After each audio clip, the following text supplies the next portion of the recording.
Well, just as we thought things might be starting to look settled in EFL Championship, it's delivered again. We're back today for Matchweek 37 previews and predictions as we look ahead to a full midweek edition and give you the scores we think will take place in all 12 games this midweek. Of course, as always, we'll encourage you to get involved down in the comments below. And if you beat or match our overall score, you'll get a shout out on Thursday when we return to look ahead to the last weekend before the March international break.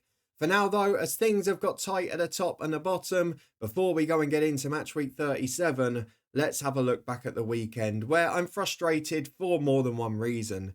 Firstly, it was a fairly low scoring one across the board because, of course, there were loads of shock scores, and I lost the second perfect score when Burnley got their fourth via Ashley Barnes in the last minute of stoppage time on Saturday, a game I wasted my money to go to, and of course, I then lost a perfect score as well, which drops me from third to join 8th in the overall results this week. I did pick up 7 points, including a perfect score for Sheffield United's win at home to Preston, but let's have a look at the comments section and see how you guys got on, because in joint 8th with me on 7 points is Etienne and Chris. Both of you got 7. Well done to you. Chris also losing out due to that late goal as well. 1 point above us, and both of you in joint 6th with 8 points. Ojo and Gordon. Well done to the pair of you, 2 of our regular players.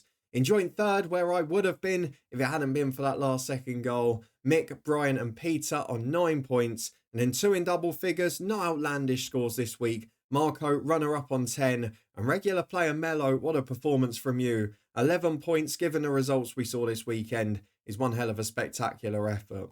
So match week 36 out the way, will there be the same number of surprises in match week 37? Well, let's start with the first of 7 games on Tuesday night, and it's a side I saw basically have a training session on Saturday, because it is Burnley versus West Bromwich Albion. Of course, I was at the Burnley 4-0 win against Luton, and we need to clear up a couple of things here. Firstly, Burnley looked really poor creatively prior to the first goal. Hadn't managed a shot on target until Mark McGuinness did the job for them, but more on that later. After it, Luton fell apart. Burnley, we know they're not going to concede many goals. The clean sheet's back, but let's be honest, the job was done for them in half an hour, with Luton going a man down and then putting them one up. After that, it was very comfortable. Lovely moment for Ashley Barnes at the end in his 300th appearance, but it was a really dominant display. Having said that, Burnley only mustered 3 shots on target and ended up scoring 4 goals. It wasn't a side that were just carving teams apart, and that was the worry for me. They weren't able to break down the 10 men quite as regularly as they like. Luckily, it was a terrible defence, which again, we'll talk about later. For West Brom, an ugly but an important win against QPR. At half-time, it looked like it was going to be a long second half after Darnell Furlong's red card. Adam Armstrong had put them one up from the spot, and in the second half, it was an ugly performance. It was a disciplined one. To put it into perspective, West Brom had 2 shots in the whole game, not on target, 2 shots. And in the second half, they restricted QPR. Again, I mentioned it in the last episode, starting to show the balance of that Carlos Corberán discipline with Tony Mowbray's counter-attacking, albeit far more of the former when it came to that result. So a really difficult game to call this. We know that Burnley don't concede many, and West Brom, they're not the most potent attack in the league. West Brom themselves have improved defensively in recent weeks, and on the road are capable of being very frustrating against the top sides. We saw that at Leeds, and they were pretty solid at Millwall as well. But I do think Burnley will just find a way with that magic of Edwards and Brownhill, players that they were able to rest for half an hour because of the circumstances of the Luton game. I think they might do enough. So in a game where I could easily go for 0-0, I'm going to go for Burnley to nick it by 1-0. Not going to be the thriller of midweek. The second game, well, we head to South Wales for the side that Burnley battered on Saturday afternoon. It is Cardiff City versus Luton Town. I'm going to be honest with you here. I think that is a performance and a day that probably resigns Luton to League One. If we have a look at the remaining fixtures, unless there is a really poor run of form from 2 or 3 sides outside the relegation zone, Luton are going to need 5 or 6 wins from their last 10. All of the sides that they're playing in and around them are teams away from home, and Luton famously haven't won away from home since September, haven't won a game in their away or their third kit all year.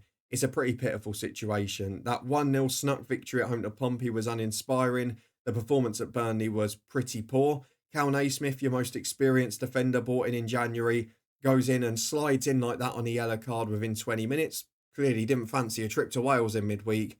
After that, it was a very difficult day. McGuinness was all over the shop for the first goal, which is a shame because he'd actually started okay when he came on.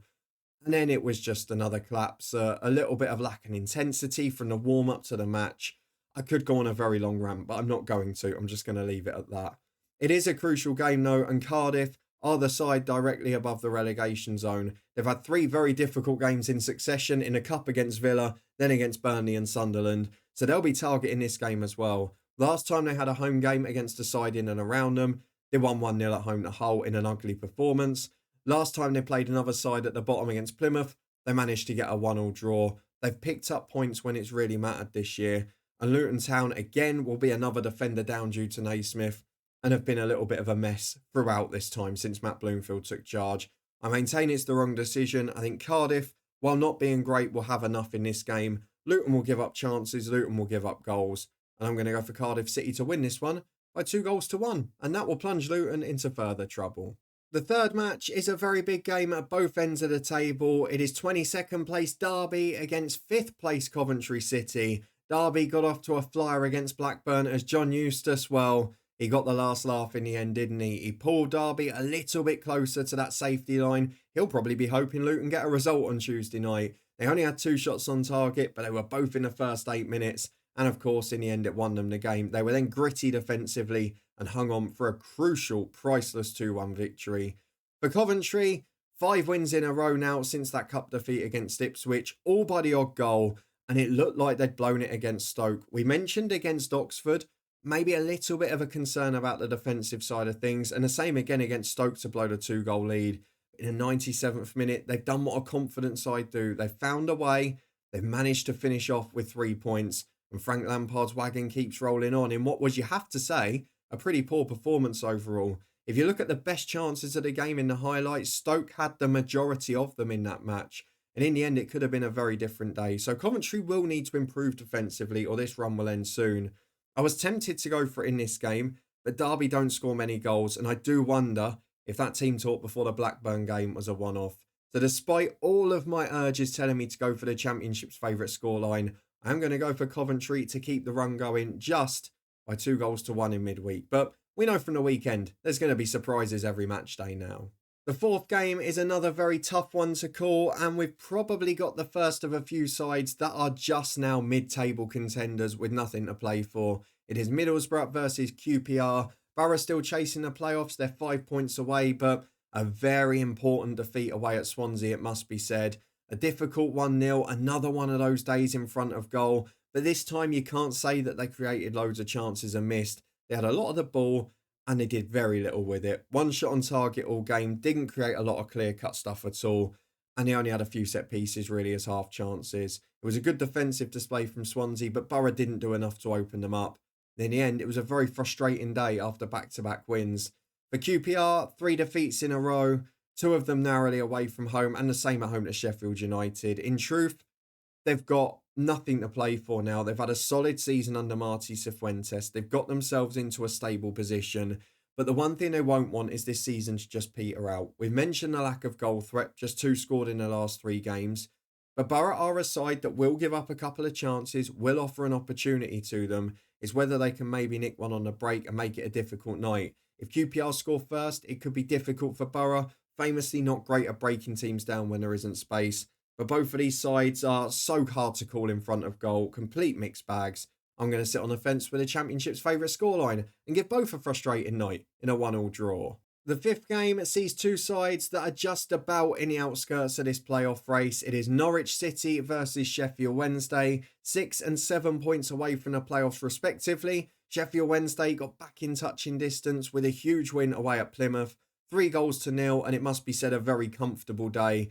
While they didn't create loads of chances, the few they did were very good. And defensively, there was very little threat on their goal. It was just a polished, efficient away display. And Danny Rolt again takes credit for putting Sheffield Wednesday in a very good position this year in the circumstances.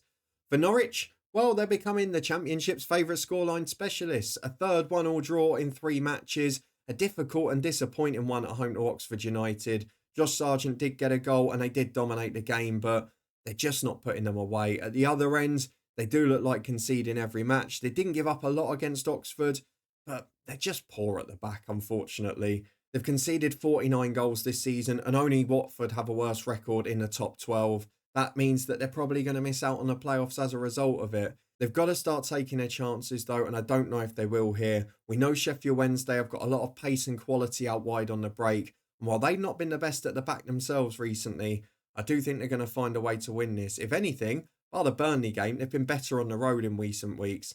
So I'm going to go for Sheffield Wednesday to maybe nick this one by 2-1 away at Carrow Road. The final two games on Tuesday are both big in both the playoff race and in that automatic promotion race. The first of them is Sunderland versus Preston North End. Preston disappointed in a 1-0 defeat at Sheffield United. Again, fairly solid and okay performance, but didn't really do enough. Sheffield United created a couple of good chances, possibly could have won the game by more. But in the end, it's one of those seasons where Preston, again, they've done enough. They're comfortably safe. But are they going to push on to that next level or just let the season peter out? I think arguably Paul Heckingbottom will learn more in the next 10 games than he will the rest of the season. And the point is, they've drawn 16 games this year, joint most for West Brom. They've got to find a way to turn those into victories next year. And I'd imagine we're going to see some attacking change at that football club. But a difficult day for them, not the sort of game their season will be judged on. And you could say the same for this one. Sunderland haven't been convincing at home in recent weeks. They nick a 2-1 win against Cardiff City. Yes, they were the better side. They dominated the match. But again, defensive frailties costing them. Compared to that top three, they are just not quite the same at the back. And that is unfortunately what's cost them in this race. Yes, going forward, they have got a threat. They've always got a goal in them, albeit Chris Mepham, the unlikely hero this time. But they're just not quite as good defensively, and that's why I think it will be playoffs for Sunderland. Still a great season, and weirdly, I'm going to go for them to keep a clean sheet in this one. Preston haven't scored in 2. They've not scored more than once in the league for some time, so I'm going to go for them to lose this one by 1-0 at the Stadium of Light. Again, not much to play for them, but for Sunderland, a win would be crucial. And the final game on Tuesday night sees two sides that had very different weekends. It is Sheffield United versus Bristol City. Missed opportunity for the visitors against Hull. Got back on level terms early in the second half against 10 men, but were frustrated and were thwarted. If they'd won that match, they'd still be level on points with the playoffs. 25 shots, 9 on target, nearly 80% of the ball. Didn't make it count. And in the end, gave up a couple of good opportunities to Hull, who could have nicked it on the break, as we've seen them do against some of the biggest sides in the division.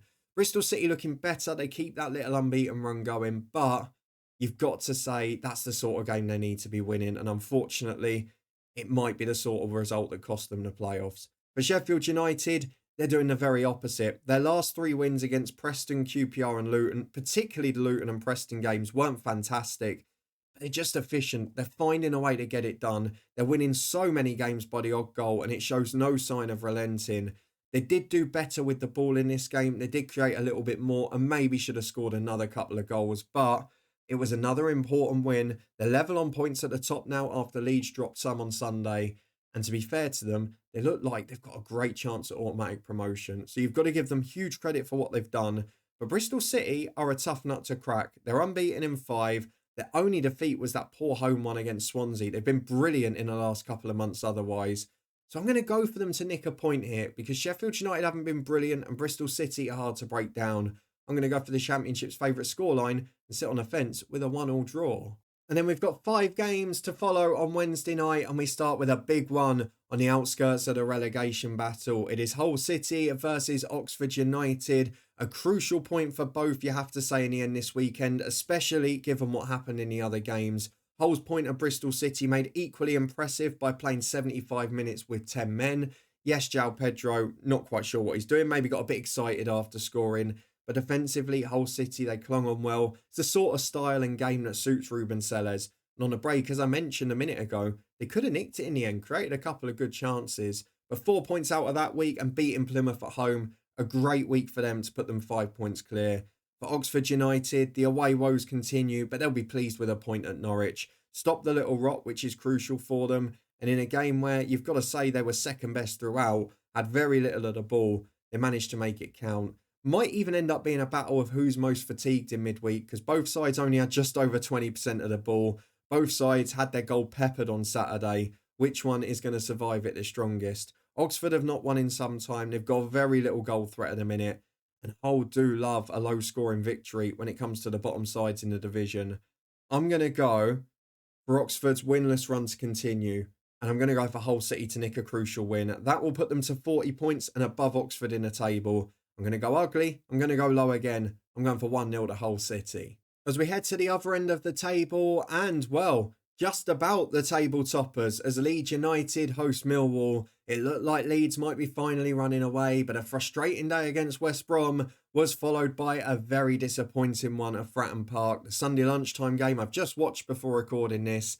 Leeds created chances, Pirro missed a couple of brilliant opportunities, and yes, they should have had an absolute stonewall penalty, but they gave up those defensive frailties again, and unfortunately, a 1-0 defeat for them. Pompey putting in a really good effort at home, but Leeds, you just felt a little bit of a soft underbelly and didn't create that many great chances to get back into it. Yes, I mentioned they should have had that penalty at 0-0. I've no idea how a Premier League official hasn't seen that because I could see it at the first angle from about 50 yards away. However, after that, they didn't really do much to get back into it. Pirro missed one good chance early in the second half. Otherwise, a very difficult day for them. So, old frustrations creeping in for Leeds, but back at home where they are unbeaten in some time. Millwall 1-2-1 away at Watford, a brilliant result. Serves me right for backing Watford to win, doesn't it? Again, as we see with Millwall so often, didn't have tons of the ball, but created good chances on the break. And again, Alex Neil has got them looking a real threat. Ultimately, I don't think they score anywhere near enough goals to stay in the playoff race. They've only got 36 in 36, which is at least 10 below everyone else in that promotion race, apart from Blackburn Rovers. But they're only 7 points away, and when he'd taken over, they would have been absolutely thrilled with that outcome. He's kept doing the good work that Neil Harris did, and he's starting to add a little bit of a goal threat into the team. So, a really good result for them, but away at Leeds, I think they get back to winning ways. Leeds have had a couple of frustrating days, but at home against anyone other than the top sides, they've normally been pretty strong. I'm going to go for a win and a clean sheet. Millwall might offer something from set pieces, could put pressure on Meslier, but he did okay with them on Sunday lunchtime. I'm going to go for Leeds to win by 2-0 at Ellen Road. As we move on to the side that shocked Leeds United earlier today as I'm recording this, it is Portsmouth versus Plymouth Argyle. Is it a crucial game at the bottom for both now? Because Portsmouth moved 10 points clear of the relegation zone, 4 wins in the last 6. And while you've got to say there were great results against Cardiff, Oxford, QPR, beating those sides in the bottom half, 2 of them at home as well, to beat the table toppers, really makes up for that late sitter missed away at Luton Town. A really important win for them. Good performance, gritty defensively. Schmid made a couple of great saves, one at the end in particular. Yes, got fortunate not to give away a penalty early on. Could have been a very different game if Leeds were 1 up, if 10 or 15 gone. But overall, a really good home display. Just one home defeat since November. You've got to say John Mousinho's done a brilliant job. And fair play to them. They stuck with their manager and they've got their reward, which is what so many more clubs should have done in a championship. For Plymouth, yeah, it's all falling away again now, isn't it? Miro Muslic had a little impact, but that defensive solidity has dried up very quickly. The Manchester City game followed by a fatigued performance at Hull City. And let's be honest, a battering against Sheffield Wednesday. A 3-0 defeat at home has made it look very difficult at the bottom of the table for them. 6 from safety, created next to nothing again. And it's the lack of chances they're creating, which when you've got a porous defence, you've got to at least be showing signs of scoring goals. At 5-1 against Millwall seems a one-off world ago, doesn't it now? And unfortunately, I can only see Portsmouth winning this. They've been fantastic at home recently. I know they can see goals occasionally because they are a little bit short defensively at the minute. They were good against Leeds. I think they'll be good again. And while I don't think they'll keep a clean sheet this time, I think they'll put a few past Plymouth. I'm going to go for the home side to win this one by 3-1 to keep Plymouth in trouble at the bottom. As we move on to the penultimate game on Wednesday night, which is Watford versus Swansea City, I'm going to say the same thing I've said 3 weeks in a row now. Why does Swansea keep looking for other managers? Every time Alan Sheehan takes charge, they look better than they had under the previous manager, and they end up looking better than they do under the next manager. Just give the man the job, seriously. A 1-0 win against Middlesbrough, which was gritty rather than brilliant, but it's 3 clean sheets in a row, something that is almost a miracle in the 4 years we've been covering these predictions. Only gave up 1 shot on target against Borough. Didn't have a lot of the ball. Changed the style very quickly. He's been adaptable, Alan Sheehan. They weren't able to dominate the ball as they had at times under Luke Williams, but they've got a potent counter-attacking threat, probably could have had a second, and gave up next to nothing. It is the most balanced and most sophisticated Swansea team we've seen in some time. A 1-0 win for them is a brilliant effort, whereas for Watford, even the home record's starting to dry up now. Just 6 points off the playoffs, but a draw at Stoke and a defeat at home to Millwall. It's a crushing week, isn't it? What we'd said for them is when they hadn't played the top sides, they generally found form again recently. Well, this one is going to be a little bit of a blotch on the record there. They did create some chances. They had a lot of the ball, but again, Millwall on the break looked like scoring at times. And unfortunately, when you're 1-0 up at home, you cannot afford to lose championship games when you're in this playoff race. So a very difficult day for them and makes this one harder to call. With Swansea in the form they are, I do think they'll concede eventually. 4 clean sheets is pushing it. But Watford haven't been the best attacking threat recently. In their last 5 games, the only time they've scored 2 was against Luton, who are one of the worst defences in the Championship, and of course had a little bit of extra edge to it. I'm going to go for the Championship's favourite scoreline this time. I went for Watford at the weekend and they let me down. I'm going to go for Alan Sheehan to continue his good form and get a 1-1 draw away at Vicarage Road. And the final game, the feature match on Wednesday evening. Well, I think this might be a little surprising thriller. It's Stoke City versus Blackburn Rovers. Pretty important at both ends of the table and difficult days for both on Saturday. Stoke were crushingly beaten late on at Coventry. Mark Robins will have felt that one extra painfully, I think. They came back to 2-2. In terms of chances, honestly, Stoke should have been out of sight. Some of the chances they created, you've got to score at this level. While on the stats, it was a pretty even game. If anything, Coventry edged it for the most part. It was certainly a very dominant first half display. Stoke had so many great opportunities, reflected in a clear-cut chances stat as well. You watch those 3 or 4 minutes highlights and wonder how they didn't score 4 or 5. As it is, defensively, they're a little bit of a mess, something that's going to need work next season. And they cost themselves the game in the 97th minute to do all that work back from 2-0 down and still throw it away. Sort of sums up Stoke's season, really, doesn't it? They're now just 4 points clear from that drop zone. Thankfully for them, the bottom 2 look gone, but they're going to have to start picking up points soon. Is that opportunity against a Blackburn side who aren't the best on the road normally and continued a frustrating start under Valérien Ismaël. Got that late draw against Norwich, but at Derby, John Eustace came back to haunt them and it was a blistering start as well. I'm sure he said plenty in the dressing room, but Valérien Ismaël did not start that game well for them. And while they came back into it and created enough chances to probably get at least a point, you can't give up a 10-minute 2-goal head start in a championship. It's as simple as that. Blackburn dominated the ball. They had more of the chances without really continuously opening Derby up. Overall, they're going to have to get better if they want to stay in that mix. 3 points off the playoffs now. Coventry's form you think will go at some point, but West Brom I think will be the secure 5th side. So they're all fighting for one spot at the minute. On this occasion, I think we're going to get a bit of a thriller. I don't think a draw will help either of these teams, which I think is why we're going to get entertainment, because both sides are going to have to go for it. And I think they'll cancel each other out in the end. I'm going for the biggest score for last. I'm going for a 2-2 draw between Stoke City and Blackburn to polish off on Wednesday night.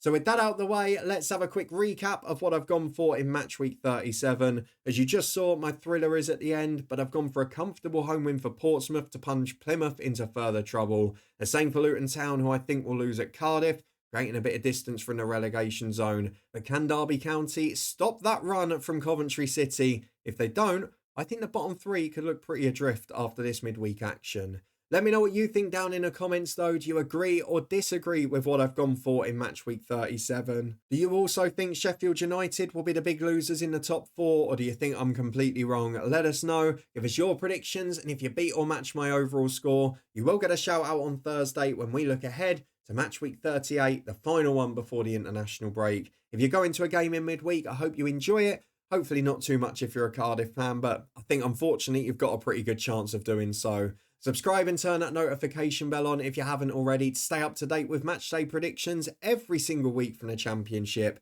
And I'll see you again in a couple of days' time as we look ahead to a very big match week as the relegation and promotion race hot up in the Championship this year.